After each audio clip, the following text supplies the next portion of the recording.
Hi guys! Andito pala kami ngayon sa aming inilagaang lupa. At ayan, may nakita pala akong sili dyan. Madami na pala siya mga hinog. Hindi ko lang napapansin kasi dito to sa gilid. Kadalasan naman pinupuntahan ko doon sa harap at doon ako nagwawalis. Ngayon, nung napapunta ako dito, abay, marami na pala mga bungang hinog. Kaya sabi ko sa aking asawa mamaya, kukuhanin na namin. Tapos nag-ikot-ikot pa ako dito. May nakita pa ako. Tapos nag-ikot-ikot ako dyan guys. May nakita pa akong ano dyan, patola. Kaso mo nga lang, nung pumunta kami dun nakaraan dyan, nakikita din ako ng bunga. Pagkuha namin, ginulay namin, sobrang pait, hindi na makain. Kaya sabi ko sa asawa ko, hayaan na siya, wag na siyang kuhanin. Mapait na bunga, hindi ko alam kung anong klaseng patola to, ba't ganito kapait, daigin pa ang ampalaya. Ayan, ito sa part na to guys, sobrang sukal. Kaya sabi ko sa asawa ko, sa susunod mong pag day off, gagawin na natin to, lilinisan na natin. Kasi guys, nung nakaraang buwan, hindi talaga namin to nililinisan. Kasi nga, pag ginascatter mo siya, maya maya, wala pa isang linggo, ayan, malalabong na yung mga damo na yan. Kaya sabi ko, wag muna at sayang din naman ang gasolinang ginagamit. Ayan, sabi ko sa asawa ko sa time na to, na El Nino na, pwede na siyang i-grass cutter kasi hindi na kaagad-kaagad siya tutubo kasi nga, tag-init na. Ayan, bumalik na nga ako dito at sumigaw na yung asawa ko na bababa na siya at kumuha na nga lang siya ng abuno dyan sa taas. Ayan, sa ditong part na to boys, guys, ayan, may mga tinanim ako mga bulaklak dyan kaso hindi ko naman siya kilala. Ayan, tumubo na dyan. Ayan, sabi ko nga nandito kami kasi mag-aabuno kami ng mga puno ng lansones. Kasi kailan na siyang aabunuhan guys kasi by July mamulaklak na yan kaya kailangan itong ano na to, itong buwan na to, maabunuhan na siya. Tapos kasi ng mga buwan guys, hindi namin naabunuhan kasi nga lagi nga nag-uulan. Bawal naman daw abunuhan ng isang puno daw kapag katag-ulan kasi mabibigla ito at baka mamaya mamatay pa ang puno. Kaya dapat tag-init daw talaga bago siya abunuhan. O ayan, nagtitingin-tingin pa ako dyan. Sabi ko, talagang sobrang labong na ng mga damo. Kaya sabi ko sa asawa ko talagang i-grass cutter na namin sa susunod to. Ayan, sinusukat-sukat ko pa nga mga damo dyan kung gaano nakatataas. Sobrang tataas na talaga guys. Hindi na siya pwede talagang anuan at baka mamaya bigla na lang gulatin ka ng ahas. Kaya sabi ko sa asawa ko i-grass cutter na. Habang inaantay ko pa siya dyan, ayan, nagtitingin-tingin pa ako dyan. At baka mamaya ako may ahas dyan sa sanggilid lang. At bigla na lang kaming tuklawin. Ewan ko na lang. Ayan, bumaba na siya. Ayan, yung dala niya yan guys, yung sa balte. Ayan, yun yung abono na gagamitin namin doon sa mga puno ng lansones. Ang pangalan pala ng abono niyan guys ay complete. Ayan, dumaan ako dito sa mga niyog na to. Ang daming mga niyog na tumubo na. Ayan, sobrang sukal na talaga. Kaya sabi ko sa kanya sa susunod na day off aayusin na namin. Ayan, ito puno to ng chiko guys. Madami din namang mga bunga. Kaso nga lang hindi ako masyado nagkakain. Kinain lang ng kabag. Ayan, nagsisimula na siya dito sa part na to. Sa iniisa-isa. Dito sa part na to napansin ko, dami palang mangkit. Kaya ayan, tinitingnan ko, sabi ko nga sa kanya, sa pantalon din niya, ang dami din nakadikit. Talagang daming mangkit dito pag ganitong masukal dito sa amin. Ayan, inisa-isa na niya yan. Pero habang nagagawa yan guys, nako, nag-aaway pa kaming dalawa dyan. Kasi sabi ko sa kanya, dalhin-dalhin na niya yung lagayan ng kanyang abuno para hindi na siya laging nagpabalik-balik pa doon sa pinaglagyan niya. Ayan, sabi nga niya, hindi daw niya dinadala kasi nga daw mabigat.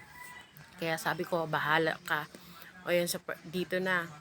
Ayan, madami tong mga ano dito guys, mga puno ng lansones dito. Ang iba hindi na nga nalagyan ng abono na complete kasi hindi siya pwedeng lagyan. Kasi nga maliliit pa siya. Pag nilagyan siya ng abonong complete, mababansot siya. Kaya kailangan ammonium muna ang ilalagay sa kanya. Ayan. Yan sa part na yan. Ayan mga lansones na yan na nilalagyan niya ng abono. Namumunga na yan guys. Kaso nga lang hindi siya masyadong namumunga kasi hindi nga siya nalagyan ng pataba ng last year. Kaya ngayon, talagang lalagyan siya ng pataba para makahabol din siya ng bunga din sa susunod na tagbunga. Ayan, may isa pa ditong niyog. Ayan, habang naglalakad yan, daldal yan kasi nga daw, sinusundan ko daw siya, tapos binubidyohan ko pa daw. Sabi ko nga, gusto ko lang ipakita sa inyo kung paano mag-abuno ganitong mga lansones. Ayan. Ayan sa ano na yan guys. Kaya hindi na ano yan. Dalawang klaseng pag-aabono guys. Yung isa, kailangan mong bubutasan yung bawat kilid niya. Kasi, kaya yun binubutasan. Kasi sa panahon na tag-ulan. Pero ngayon naman guys na hindi tag-ulan, na tag-init ngayon, okay na nakaganyan siya. Ayan, ganyan ang ginagawa niya. Complete ang pangalan ng abono na yan guys, kaya maganda yan siya. Subok na yan siya kasi last year na inabunuhan namin yung ibang lansones. Ang dami yung bunga guys, kaso nga lang medyo nadala din ng bagyo kasi nung time na yun na tag-ani na, may bagyo naman, araw-araw nag-uulan. Kasi ang variety nitong lansones na to guys ay duko. Pero itong mga nilalagyan namin ng abono guys, ito ay mga native na mga lansones. Meron dito lang mga iba na duko. Itong native, maganda tong bunga nito kasi hindi kahit anong lakas ng hangin, kahit nag-uulan, hindi kaagad-kaagad siya nalalaglag yung bunga niya. Hindi katulad dito sa duko, itong ibang variety ng lansones. Nalalaglag ang bunga niya guys kapag laging nag-uulan. Makikita mo, ang dami nang nalaglag, kaya sayang.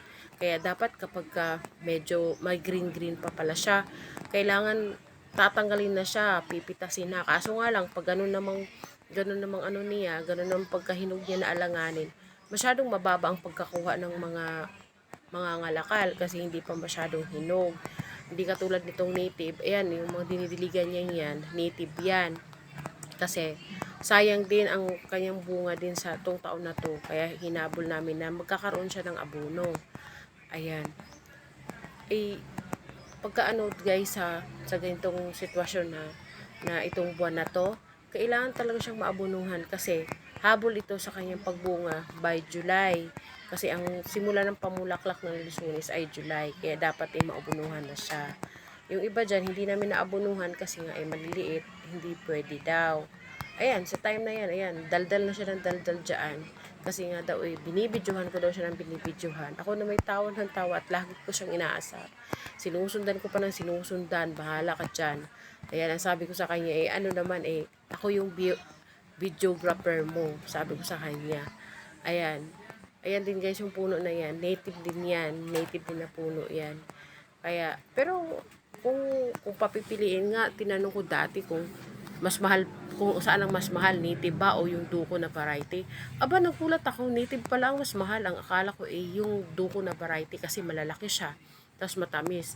Hindi pala, talaga palang native pa rin pala ang mas mahal pala sa kilo. Sabi ko, ganun ba? Mas malaki ang bunga ng duko kaysa sa native. Ang native kasi, maliit lang yung bunga niya. Pero, sa tamis, siya talaga ang nangunguna sa tamis, guys. Ayan. Ito naman siya, yan. Pupunta na siya dun sa dulo kasi dun sa dulo sabi niya wag na daw akong sumunod kasi sobrang sukal na, baka daw may ahas. Kasi ako hindi naman ako nakabuta, siya nakabuta siya. Kaya sabi niya, maiwan na lang daw ako. Ayan yung puno na yan guys, yung malaking puno na yan ng lansones yan. Ayan ang variety ng duko. Yan last year guys, napakadaming bunga niyan guys. Kaso nga lang sayang at nalaglag yung iba dahil naabutan nga noong bagyo na yun. Nakalimutan ko na kung anong pangalan ng bagyo na yun Pero ang lakas yung sunod-sunod guys ang ulan. Siguro weeks ang ulan niya at hangin. Kaya lahat kawawa, nalaglaglagan na lang. Tapos itong na to guys, variety na to na lansones. Kapag nalaglag na siya, ilang araw, parang 24 hours lang siya, nangingitim na kaagad. Kasi tanggal yung niya, yung pinakatampok niya sa kanyang bunga. Hindi siya dala, kaya nasisira agad yung bunga niya. Hindi rin napakinabangan. Ayan, yung puno naman yan, yan ay hindi, yan siya, yan ay native na variety ng lansones. Ayan, sana itong pag-abono namin, itong darating na anihan, sana madaming maani, kasi para naman makabawi din si boss sa kanyang gastos din dito. Kasi sayang din to guys, ang dami din puno nito. Kaya sabi niya kailangan daw talagang maabunuhan. Ayan. Ayan. Salamat sa inyong panonood. Hanggang dito na lang.